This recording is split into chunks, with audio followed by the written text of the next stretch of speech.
Hello guys, welcome back to my YouTube channel. So कैसे हो आप सब लोग? I hope you all are good. So आज हम लोग स्टार्ट करेंगे हमारी कंटेम्प्रेरी वर्ल्ड पॉलिटिक बुक का second chapter, that is the end of bipolarity. देखो, before starting the chapter we all have to know the meaning of word bipolarity. What is bipolarity? देखो, जब हमारा कोल्ड वॉर हुआ था तो हमारी दो सुपर पावर्स थी, यूएसए एंड यूएसएसआर, जिन दोनों ने पूरे वर्ल्ड को दो टुकड़ों में, दो पोल्स में, दो अलायंस में बांट दिया गया था। यानी कि हमारा वर्ल्ड बायपोलर बन चुका था। उसके दो पोल्स कौन कौन से थे? एक था ईस्टर्न अलायंस और दूसरा था वेस्टर्न अलायंस। तो हम यहाँ पे वही पढ़ेंगे कि वो बायपोलैरिटी का एंड कैसे हुआ, और in other words we can say how cold war ends. देखो, स्टार्ट करने से पहले हमें इसका ओवरव्यू पता होना चाहिए। इसका एक रीजन था हमारा बर्लिन वॉर। बर्लिन वॉर में क्या हुआ था? जर्मनी के अंदर हमारी एक बर्लिन वॉर है, 150 किलोमीटर वो लॉन्ग थी और 1961 में वो बनी थी। किस लिए बनी थी? वो ईस्टर्न बर्लिन और वेस्टर्न बर्लिन को सेपरेट करने के लिए वो बनाई गई थी। लेकिन 9 नवंबर 1989 को क्या हुआ? उसे तोड़ दिया गया था। और fall of Berlin war is the main reason of end of our bipolarity. हमारी बाइपोलैरिटी के एंड होने का एक मेन रीजन क्या था? Fall of Berlin wall. So let move towards our first topic of our NCERT book, that is what was the Soviet system. देखो, Soviet system क्या था? हम लोगों ने लास्ट चैप्टर में भी पढ़ा था।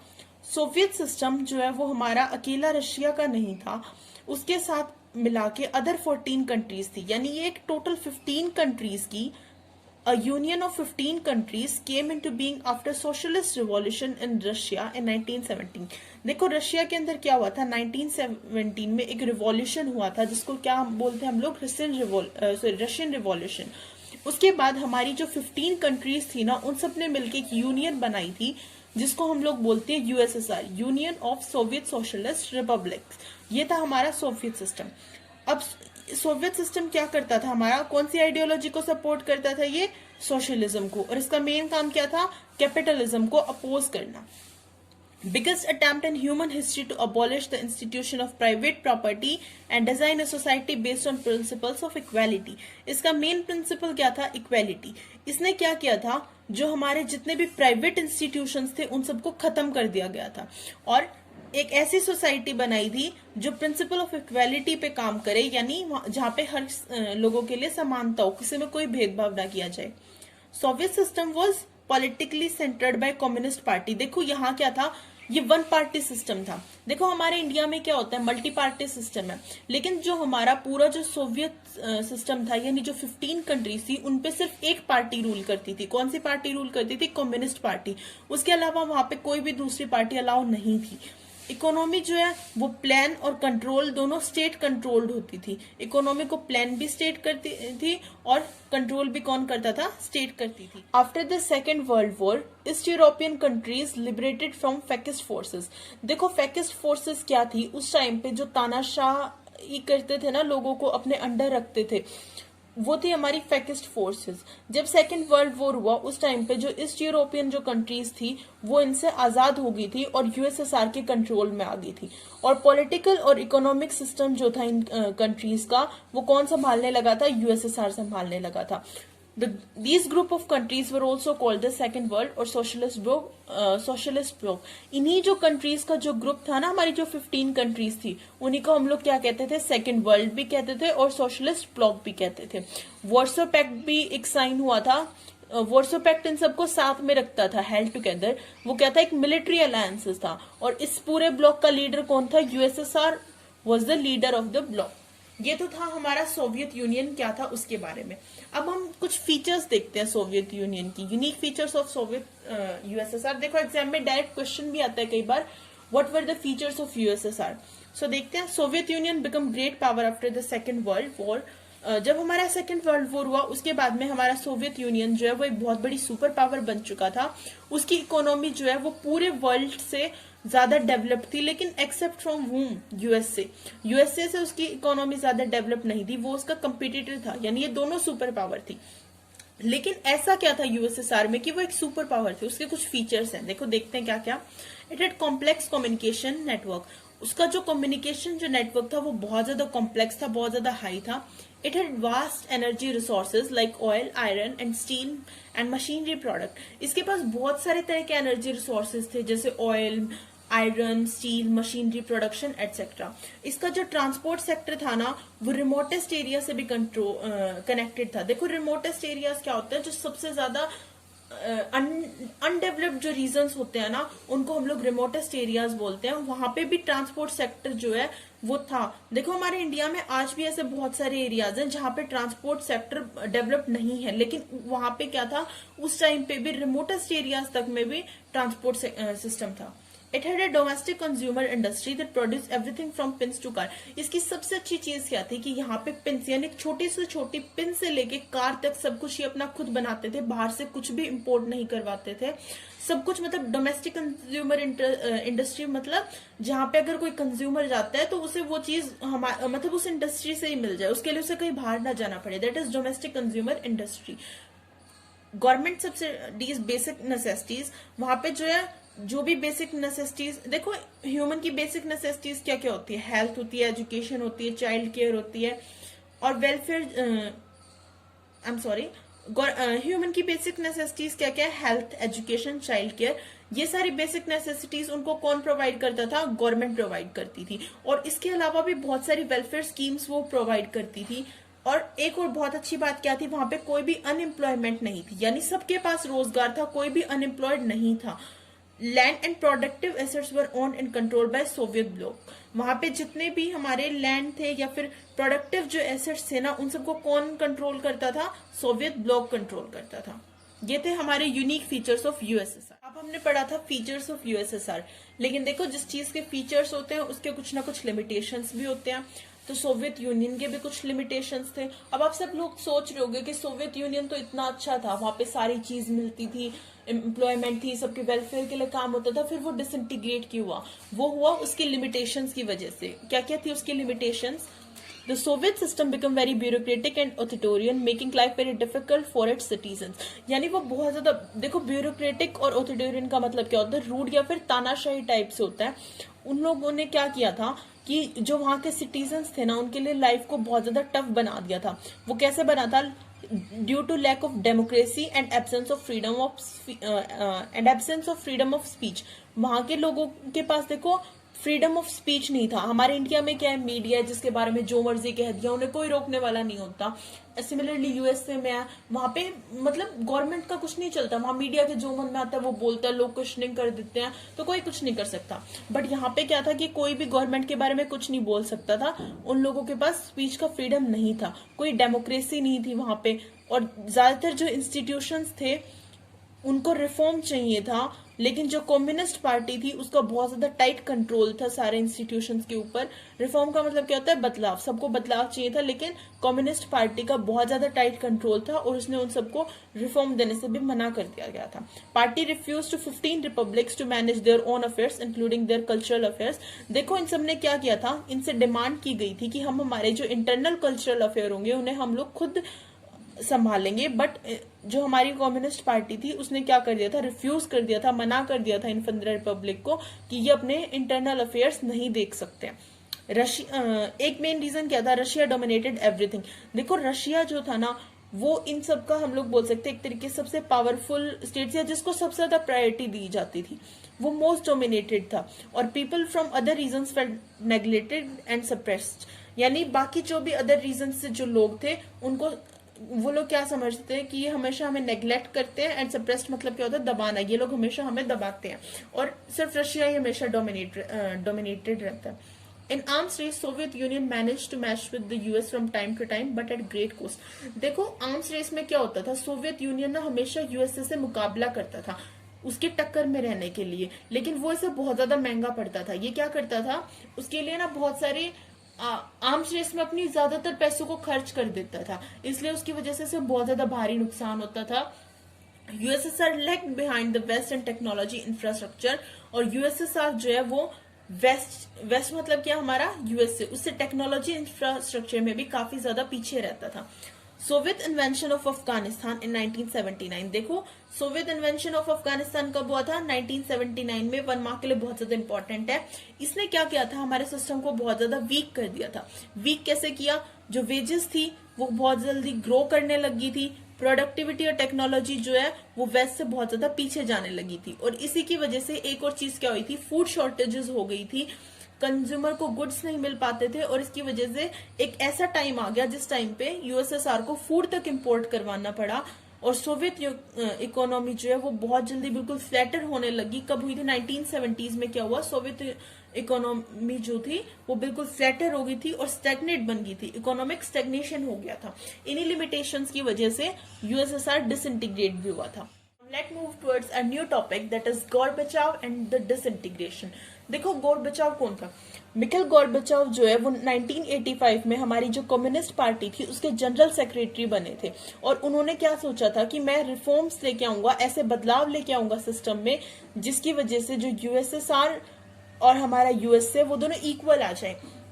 इन्होंने रिफॉर्म्स लाने का सोचा, लेकिन इसके गोरबचाव का डिसीजन क्या था कि वो वेस्ट के साथ जो है हमारे रिलेशंस को नॉर्मल कर दे और डेमोक्रेसी को ले आए। बट इसके साथ इसका क्या अफेक्ट हुआ, इसके जो रिफॉर्म्स जो लाना चाहता था ना उसके कुछ ऐसे अफेक्ट हुए जो ना तो किसी ने सोचे थे और ना किसी को ऐसा अंदाजा था। No one has expected.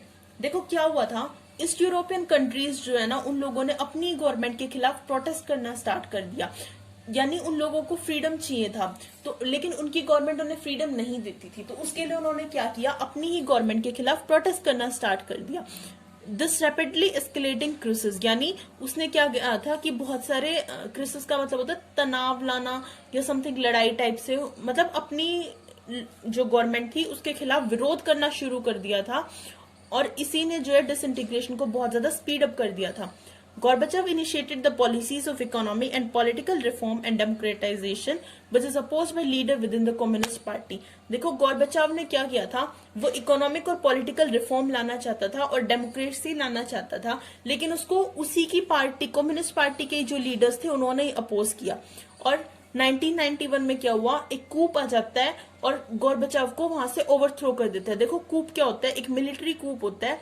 ये होता है तख्ता पलट टाइप से, जहां पे एक मिलिट्री आ जाती है, वो सब कुछ संभालेगी, कोई लीडर नहीं होगा। तो उन्होंने क्या किया, उसके लीडर को हटा दिया 1991 में और कूप आ गया। और पीपल जो है उस टाइम तक फ्रीडम को चख चुके थे, यानी उन लोगों को पता चल गया था कि भाई फ्रीडम ऑफ स्पीच, उनको गोरबचाव ने जो रिफॉर्म लाए ना उसकी वजह से उनको फ्रीडम ऑफ स्पीच मिल गया था। और अब वो अपना फ्रीडम खोना नहीं चाहते थे और पुराने स्टाइल से अपनी जिंदगी नहीं जीना चाहते थे, इसलिए उन लोगों ने आवाज उठानी शुरू कर दी थी। लेकिन अचानक क्या हुआ था, बोरिस येल्टसिन नाम का एक नेशनल हीरो आता है जिसने इस कूप को अपोज किया। रशियन रिपब्लिक में क्या हुआ था, उसने एक बहुत पॉपुलर इलेक्शन जीत लिया गया था और बोरिस येल्टसिन जो है वो आ जाता है, उसने इस कूप को हटा दिया और सेंट्रलाइज्ड कंट्रोल को भी शेक ऑफ यानी हिला के रख दिया था।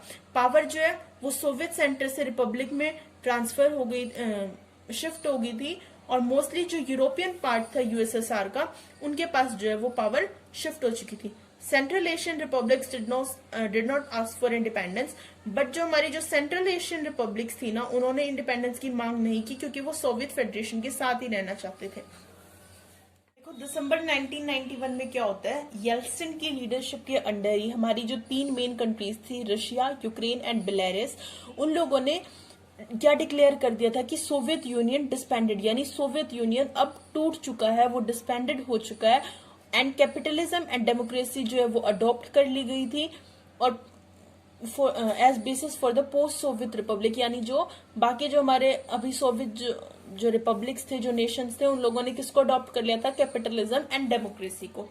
Declaration of disintegration of USSR and formation of CIS came as a surprise for other republics, especially Central Asian। जो सेंट्रल एशियन जो हमारी कंट्रीज थी, जो किसके साथ रह गई थी, सोवियत फेडरेशन के साथ, जैसे डिसइंटीग्रेशन का डिक्लेरेशन हुआ उसके साथ में एक सरप्राइज उन लोगों के लिए आया था। वो क्या था, फॉर्मेशन ऑफ सीआईएस। सीआईएस क्या थी, कॉमनवेल्थ ऑफ इंडिपेंडेंट स्टेट, यानी अब ये जो स्टेट्स थी हमारी इंडिपेंडेंट हो चुकी थी सोवियत यूनियन से, इनके लिए एक नई पॉलिसी टाइप हम लोग बोल सकते हैं, कॉमनवेल्थ ऑफ इंडिपेंडेंट स्टेट हमारी आई थी। ये हमारा सीबीएसई में एक नया टॉपिक भी ऐड हुआ है, इसके बारे में मैं आप लोगों को आगे पढ़ाऊंगी, इसका एक सेपरेट टॉपिक हम लोग करेंगे। आगे देखते हैं, Russia was now the successor state of Soviet union. अब सोवियत यूनियन का सक्सेसर स्टेट कौन बन गया था, रशिया। और उसने जो सोवियत जो हमारी सबसे पहले सोवियत जो पहले हमारी सोवियत यूनियन की जो सीट थी ना यूएन सिक्योरिटी काउंसिल में, वो अब किसने ले ली थी? रशिया को मिल गई थी वो।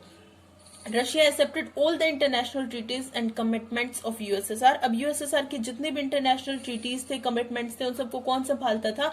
रशिया। ओल्ड सोवियत यूनियन जो है वो अब खत्म हो चुका था, डेड एंड बरिड, यानी वो मर चुका था और उसे दबा दिया गया था।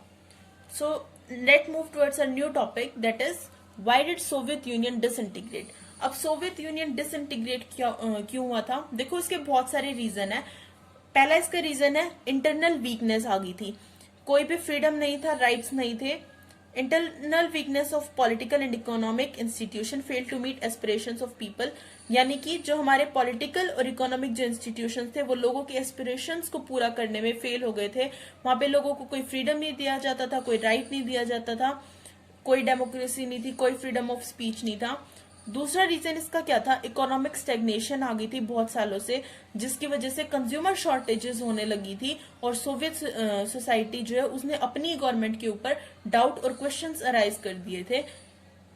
नेक्स्ट हमारा इसका मेन रीजन क्या है? Soviet economy use much of its resources in maintaining nuclear military Arsenal and development of satellite states. देखो मैंने आपको बताया था कि यूएसएसआर क्या करता था, टाइम टू टाइम वो वेस्ट से अपनी टेक्नोलॉजी को कंपेयर करता रहता था और उसकी वजह से वो अपने ज्यादातर इकोनॉमी को किसमें यूज कर देता था? न्यूक्लियर और मिलिट्री आर्सेनल्स को मेंटेन करने में और सैटेलाइट स्टेट्स को डेवलप करने में अपनी ज्यादातर इकोनॉमी का यूज कर देता था, जिसकी वजह से क्या हुआ था? इकोनॉमिक स्टेग्नेशन आ गई थी।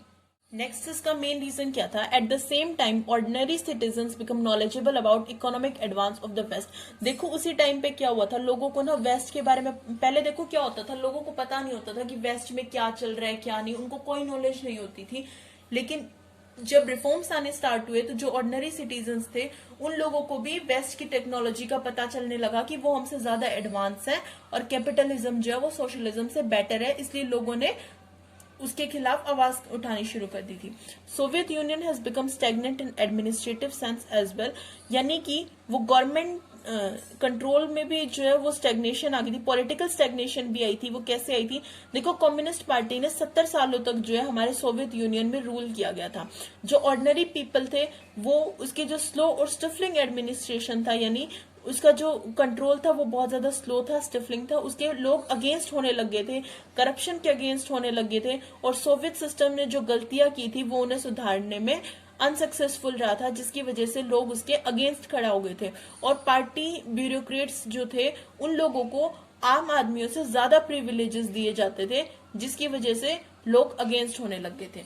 एक इसका बहुत मेन रीजन था गोरबेचोव के जो रिफॉर्म्स थे। देखो गोरबेचोव के रिफॉर्म्स ने क्या प्रॉमिस किया था कि वो डील करेगा किन प्रॉब्लम के साथ, हाँ गोरबेचोव के रिफॉर्म ने प्रॉमिस किया था कि वो इन सारी प्रॉब्लम्स के साथ डील करेगा, लेकिन जब उसने अपने रिफॉर्म्स लाए तो उसने क्या किया था? सिस्टम को ही लूज कर दिया था, उसको सिस्टम से ही बाहर निकाल दिया गया था। And there were sections of Soviet society felt that he moved much faster. देखो हमारी सोवियत सोसाइटी थी ना, उसके कुछ लोगों का कहना क्या था कि जो गोरबेचोव था ना उसने बहुत जल्दी जल्दी रिफॉर्म्स लाए थे, वो बहुत फास्ट चल रहा था और इम्पेशेंट था अपने रिफॉर्म्स को लेकर, जिसकी वजह से लोग एकदम से इतने सारे रिफॉर्म्स देख के उन्हें हैंडल नहीं कर पाए, या मतलब उसके बहुत ज्यादा फास्टली वो रिफॉर्म्स लाने की वजह से जो हमारा यूएसएसआर था वो डिसइंटीग्रेट हो गया। लेकिन जो और अदर मेंबर्स थे, जैसे स्पेशली किसके, कम्युनिस्ट पार्टी के, उनका इससे बिल्कुल अपोजिट व्यू था। वो कहते थे कि बहुत ज्यादा स्लो चल रहा था और इसी टग ऑफ वॉर के बीच में उसने दोनों साइड से अपना सपोर्ट खो दिया था और गोरबेचोव ने सिस्टम को लॉस कर दिया था।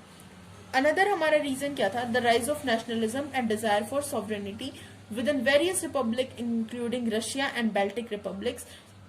देखो जैसे हमारा रशिया और जो बेल्टिक रिपब्लिक्स था उसमें कौन कौन सी कंट्रीज आती थी? Estonia, Latvia, Lithuania, Ukraine and Georgia और अदर्स जो भी कंट्रीज थी उन सब ने के अंदर किस चीज का राइज होने लगा था? और नेशनलिज्म का और सॉवरेनिटी का, यानी वो अपनी खुद की एक इंडिपेंडेंट स्टेट्स चाहते थे और किसको सपोर्ट करने लगे थे? वो क्या चाहते थे कि कैपिटलिज्म आ जाए और सोशलिज्म हट जाए, और वही जो है एक बहुत ज्यादा मेन रीजन बना था और इमीडिएट कोज था किसका? Disintegration of USSR.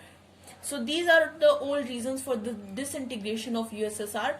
सो इसी के साथ हमारा टॉपिक भी कंप्लीट होता है। Let move towards our consequences of disintegration. अब इसी के साथ हम लोग पढ़ेंगे कि डिसइंटीग्रेशन के परिणाम क्या क्या हुए। कॉन्सिक्वेंसेस मतलब क्या होता है? परिणाम। First of all it mean end of cold war. देखो सबसे पहला हमारा बाइपोलैरिटी का एंड हुआ, सोवियत यूनियन जो है वो हमारा डिसइंटीग्रेट हुआ। उसका सबसे पहला मतलब क्या था कि जो हमारी कोल्ड वॉर कॉन्फ्रंटेशंस थी, जो लड़ाइयां थी, वो सारी क्या होगी थी, खत्म हो गई थी। अब और कोई भी ज्यादा आइडियोलॉजिकल कंफ्लिक्ट नहीं रहा था। जो पहले लड़ाई थी कि सोशलिज्म बेटर है, कैपिटलिज्म बेटर है, वो सारी आइडियोलॉजिकल जो कंफ्लिक्ट थे वो खत्म हो चुके थे। End of confrontation demanded end of arms race and possible new peace. जितने भी देखो हमारे आर्म्स यानी क्या था, हथियारों के लिए या न्यूक्लियर पावर, इन सारी चीजों को लेके जो लड़ाइयां चलती थी वो भी खत्म हो चुकी थी और एक नई शांति छा गई थी पूरे वर्ल्ड में। सेकंड इसका क्या परिणाम हुआ, power relations in world politics change, यानी पूरे जो वर्ल्ड की जो पॉलिटिक्स थी उसमें पावर रिलेशन चेंज हो गए थे। और कोल्ड वॉर के एंड ने दो पॉसिबिलिटीज छोड़ दी थी कंट्रीज के लिए। कोल्ड वॉर जब खत्म हुआ ना तो सारी कंट्रीज के पास दो पॉसिबिलिटीज थी, यानी उनके पास दो ऑप्शन थे। या तो वो एक सुपर पावर रहे, यानी हमारी यूएसए जो हमारी है वो सिर्फ सिंगल सुपर पावर रहे और पूरा वर्ल्ड जो है वो यूनिपोलर वर्ल्ड बन जाए, या फिर जो डिफरेंट कंट्रीज थी ना वो इंपॉर्टेंट प्लेयर बन जाए इंटरनेशनल सिस्टम में और मल्टीपोलर सिस्टम ले आए। लेकिन एट लास्ट रिजल्ट क्या हुआ था, जो हमारा यूएस था ना वो एकमात्र सुपर पावर बन गया था। और इंस्टीट्यूशंस थे जैसे जो वर्ल्ड बैंक और आईएमएफ क्या होता है, इंटरनेशनल मॉनेटरी फंड्स, वो बहुत पावरफुल एडवाइजर्स बन गए थे। क्यों बन गए थे, क्योंकि वो लोन्स देते थे लोगों इन कंट्रीज को, किसके लिए, अपने सोशलिज्म से कैपिटलिज्म में ट्रांजिस्ट करने के लिए उन्हें लोन्स दिया करते थे। थर्ड इसका कॉन्सिक्वेंसेस क्या हुई, end of Soviet block mean the emergence of new countries. देखो सोवियत सिस्टम का एंड का मतलब क्या था कि जो नई कंट्रीज थी वो एमर्ज होके आ रही थी, उनके अपने एस्पिरेशंस और अपनी चॉइसेस थी। सम ऑफ देम, उनमें से कुछ जैसे बेल्टिक और ईस्ट यूरोपियन जो स्टेट्स थी वो यूरोपियन यूनियन को ज्वाइन करना चाहती थी और नाटो का जो पार्ट, नाटो क्या था हमारा, नॉर्थ अटलांटिक ट्रीटी ऑर्गेनाइजेशन, उसका पार्ट बनना चाहती थी। और जो एशियन कंट्रीज थी वो क्या चाहती थी, अपनी जोग्राफिकल लोकेशन का ही एडवांटेज लेना चाहती थी और अपने जो है हमारी रशिया के साथ ही अपने रिलेशनशिप्स को बढ़ाना चाहती थी। And establish ties with west, US, China and others. और उसने अपने किसके साथ रिलेशंस बढ़ा लिए थे, वेस्ट के साथ, यूएसए के साथ, चाइना एंड जो अदर नेशंस थे उनके साथ अपने क्लोज रिलेशंस बढ़ा लिए थे। ये थी हमारी main consequences of disintegration. So इसी के साथ हमारा ये टॉपिक कंप्लीट होता है। Let move towards new shock therapy in post communist regimes. देखो शॉक थेरेपी का मतलब क्या है, डेफिनेशन देखते हैं। The painful process of transition from an authoritarian socialist system to democratic capitalist system, यानी कि एक बहुत ज्यादा रूट सोशलिस्ट सिस्टम से जो कैपिटलिस्ट सिस्टम में हमारा जो ट्रांजिशन हुआ था, उस प्रोसेस को हम लोगों ने क्या नाम दिया था, शॉक थेरेपी। और इसी ट्रांजिशन के मॉडल को जो कहा हुआ था रशिया में, सेंट्रल एशिया में और ईस्ट यूरोप में, उसको वो किसके थ्रू इन्फ्लुएंस किया था, यानी उसको किसने प्रभावित किया था, वर्ल्ड बैंक ने और आईएमएफ ने। और इसी मॉडल ऑफ ट्रांजिशन को हम लोग नाम देते हैं शॉक थेरेपी। देखो शॉक थेरेपी में क्या हुआ था, private ownership of property is dominant form, यानी देखो प्राइवेट ओनरशिप हो गई थी प्रॉपर्टी, यानी जितनी भी प्रॉपर्टीज थी, पहले क्या होता था कि सारी प्रॉपर्टी गवर्नमेंट की थी, लेकिन अब सब कुछ क्या हो गया था, प्राइवेट ओन्ड हो गया था। प्राइवेटाइजेशन ऑफ स्टेट एसेट्स, यानी जो भी हमारे स्टेट के जो भी एसेट्स थे या चीजें थी उन सबको क्या किया गया था, वो प्राइवेटाइजेशन हो गया था, यानी सब कुछ प्राइवेट ओन्ड हो गया था। और जो पहले हमारे कलेक्टिव फार्म्स होते थे उनको किसने रिप्लेस कर लिया था, प्राइवेट फार्मिंग। जो हमारी एफडीआईज थी और जो फॉरेन ट्रेड रिजाइम्स थी वो हमारी करेंसी को कन्वर्ट करने में हेल्प करती थी और इनको लोन्स देती थी इनके ट्रांजिशन के लिए। Transition involve breakup of existing trade alliances, यानी जो भी हमारे ट्रेड अलायंसेस जो सोवियत ब्लॉक के थे उन सारे ट्रेड अलायंसेस को क्या कर दिया था, ब्रेक कर दिया था इस ट्रांजिशन ने। और जो state from the Soviet bloc directly link to west and not to each other in the regions. देखो जो हमारे स्टेट्स थे ना इस ब्लॉक के, वो एक दूसरे से लिंक नहीं थे, वो डायरेक्टली वेस्ट से लिंक हो गए थे। और इन सारी states, these states gradually absorbed into western economic system, यानी ये जो सारी स्टेट्स थी वो लगातार क्या हुआ था, वेस्टर्न इकोनॉमिक स्टेट्स में एब्जॉर्ब हो गई थी। यानी इन सब के ऊपर कौन रूल करने लग गया था, किसकी रूल्स और रेगुलेशंस चलती थी, वेस्टर्न स्टेट्स के। और western capitalist system was now become the leader. जो हमारा वेस्ट का जो कैपिटलिस्ट सिस्टम था वही अब हमारी इन बाकी सारी जो सोवियत जो स्टेट्स थी उनका लीडर बन गया था। ये तो थी हमारी shock therapy in post communist regime. Next topic हमारा है कॉन्सिक्वेंसेज ऑफ शॉक थेरेपी। देखो what were the consequences of shock therapy, यानी शॉक थेरेपी के परिणाम क्या क्या हुए। जब ये ट्रांजिशन हुआ ना तो इसका लोगों के ऊपर बहुत ज्यादा नेगेटिव इम्पैक्ट गया था। देखो क्या हुआ था, शॉक थेरेपी ने सारे इकोनॉमी जो थी ना उसको बर्बाद कर दिया था, खत्म कर दिया था, और एक जो भी इस एंटायर रीजन के जो लोग थे उनके ऊपर एक बहुत बड़ा डिजास्टर आ गया था। जो ज्यादातर जो स्टेट कंट्रोल्ड इंडस्ट्रीज थी वो खत्म हो गई थी। 90% जो हमारी इंडस्ट्रीज थी उनको सेल पे रख दिया गया था, और इसको जो है largest garage sale in human history कहा गया था। और यानी जो इतनी बड़ी बड़ी इंडस्ट्रीज थी ना, जिन मतलब इतने करोड़ों पैसे जिनको लगा के बनाई गई थी, वो सब थ्रो अवे यानी कचरे के भाव में उन सबका प्राइस गया था। और लोगों को ना इसके लिए वाउचर्स भी दिए थे गवर्नमेंट ने, बट बहुत सारे लोगों ने क्या किया था, अपने वाउचर्स क्या होते हैं, कूपन टाइप से होते हैं जिसमें आपको पैसे मिलते हैं, लेकिन बहुत सारे लोगों ने क्या किया था कि अपने वाउचर्स को बेच दिया था। क्यों बेचना पड़ा उन्हें, क्योंकि उन्हें अपनी बेसिक नेसेसिटीज को पूरा करना था। दूसरा इसका इम्पैक्ट क्या हुआ, जो रूबल थी, सबको पता है रूबल क्या है, रशियन करेंसी, वो डिक्लाइन हो चुकी थी, और रेट ऑफ इन्फ्लेशन इतना ज्यादा हाई था कि लोगों की जो भी सारी सेविंग्स थी ना वो खत्म होने लगी थी। कलेक्टिव जो फार्म्स थे, पहले क्या होता था, कलेक्टिव फार्म्स होते थे, वो सब कुछ क्या हो गए थे, खत्म हो गए थे, जिसकी वजह से क्या हुआ, फूड शॉर्टेजेस आने लगी और रशिया को फूड इम्पोर्ट कराना पड़ा। और 1999 में क्या हुआ, जो जीडीपी था ना रशिया का, वो 1989 से 10% कम हो गया था। और ओल्ड सिस्टम ऑफ देखो पहले तो क्या होता था, सोशल वेलफेयर जो सोवियत सिस्टम था वो सबका भला करता था, लेकिन वो सिस्टम अब क्या था, पूरी तरह से खत्म हो चुका था। और गवर्नमेंट जो सब्सिडीज देती थी वो भी उसने विड्रॉ कर ली थी, जिसकी वजह से लोगों को क्या था, बहुत ज्यादा पुअर्टी आ गई थी लोगों में। जो मिडिल क्लास जो लोग थे उनको सोसाइटी की पेरिफेरी यानी सोसाइटी से बाहर फेंक दिया गया था। और जो ज्यादा मैन पावर थे, जिनके पास बहुत ज्यादा पैसा था, वो लोग क्या गए थे, वो माइग्रेट कर गए थे। एक माफिया इमर्ज होके आया ज्यादातर कंट्रीज में, जिसने क्या था, हमारी सारी इकोनॉमिक एक्टिविटीज को कंट्रोल करा था। और रशिया जो है वो हमारा यानी पूरा रशिया जो है वो दो पार्ट्स में डिवाइड हो गया था। इकोनॉमिक इनइक्वालिटी आ गई थी। क्या हुआ था, या तो एक्सट्रीम रिच लोग थे वहां पे, या फिर एक्सट्रीम पुअर। जिनके पास पैसा था ना वो चीजें खरीदते गए और बहुत ज्यादा एक्सट्रीम रिच बनते गए, बट जो गरीब थे वो एक्सट्रीम पुअर बनते गए। इसकी वजह से बहुत ज्यादा ग्रेट इकोनॉमिक इनइक्वालिटी आ गई थी। अब देखो हमने इकोनॉमी के बारे में तो पढ़ लिया, अब बात करते हैं इसकी पॉलिटिक्स के बारे में। जब इन्होंने अपना कॉन्स्टिट्यूशन बनाया ना तो वो बहुत जल्दबाजी में बना दिया, और प्रेसिडेंट को जो है वो सारी पावर किसको दे दी, प्रेसिडेंट को दे दी। एक बहुत स्ट्रॉन्ग एग्जीक्यूटिव प्रेसिडेंट बना दिया, जिसकी वजह से वो क्या करते थे कि अपनी पावर का मिसयूज करने लग जाते थे। इसमें एक एग्जाम्पल भी दिया हुआ है, जैसे तुर्कमेनिस्तान और उज्बेकिस्तान के जो प्रेसिडेंट थे, उन्होंने पहले क्या किया, 10 साल के लिए अपने आप को प्रेसिडेंट अपॉइंट कर दिया, और फिर उन्होंने खुद ही अपने आप को और अगले 10 सालों के लिए दोबारा उसे एक्सटेंड कर दिया। इस तरीके से ये लोग क्या करते थे, अपनी पावर का मिसयूज करने लगे थे। Economy of Russia revives in 2000 after 10 years of independence.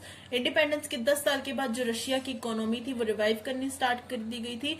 वो कैसे रिवाइव करनी स्टार्ट हुई थी, लोगों ने नेचुरल रिसोर्सेज को एक्सपोर्ट करना शुरू कर दिया गया था। कौन से नेचुरल रिसोर्सेज, जैसे ऑयल, गैस और मिनरल्स। और जो बाकी जो हमारी कंट्रीज थी, जैसे अजरबैजान, रशिया, तुर्कमेनिस्तान, उज्बेकिस्तान और बहुत सारे ऐसी जो कंट्रीज थी, उन लोगों ने क्या था, वो बहुत ज्यादा मेजर प्रोड्यूसर्स थे ऑयल और गैस के। और इसके अलावा जो बाकी कंट्रीज थी, उन लोगों ने कैसे रिवाइव किया, उनके देखो क्या था, उनके जो टेरिटरीज थी ना वहां से ऑयल पाइपलाइंस पास होती थी जिनका उन्हें रेंट मिलता था। तो इस तरीके से 10 year आफ्टर द इंडिपेंडेंस जो है वो उनकी इकोनॉमी रिवाइव होनी स्टार्ट हुई थी। ये थे हमारे कॉन्सिक्वेंसेज ऑफ शॉक। अब देखो क्या है, हमारे जो लास्ट के जो 2 टॉपिक्स थे ना वो हमारे सीबीएसई के सिलेबस से डिलीट हो चुके हैं, और जो हमारा 3rd चैप्टर था द यूएस हेजीमनी, उसके हमारे 2 टॉपिक्स जो है वो इस चैप्टर में ऐड हो चुके हैं। That is unipolar world and the gulf war वाला जो टॉपिक है वो हमारे इस चैप्टर में ऐड हो गया है। और इसके साथ ही हमारे 3 नए टॉपिक हमारे सिलेबस में ऐड हुए हैं, जो मैं आपको एक दूसरे सेकंड पार्ट में पढ़ाऊंगी। देखो मैं सोचा था कि मैं इसी में कंटिन्यू करूंगी, बट बहुत ज्यादा लंबा हो गया है और बच्चों का कंसंट्रेशन नहीं बन पाता इतनी देर। सो आपको नेक्स्ट पार्ट बहुत जल्दी मिलेगा, उसमें मैं आपको सारे नए टॉपिक पढ़ाऊंगी। और टॉपिक्स का जो लिंक है वो आपको डिस्क्रिप्शन बॉक्स में मिल जाएगा कि कौन कौन से टॉपिक्स हुए हैं। और मैं आपको सिलेबस का भी लिंक डिस्क्रिप्शन में दे दूंगी, जहां से जाके आप उन टॉपिक्स को पढ़ सकते हो। क्योंकि जहां तक मुझे पता है तो आपकी जो एनसीईआरटी बुक है उसमें अभी तक वो टॉपिक पब्लिश नहीं हुए हैं। So guys, go and check the description box.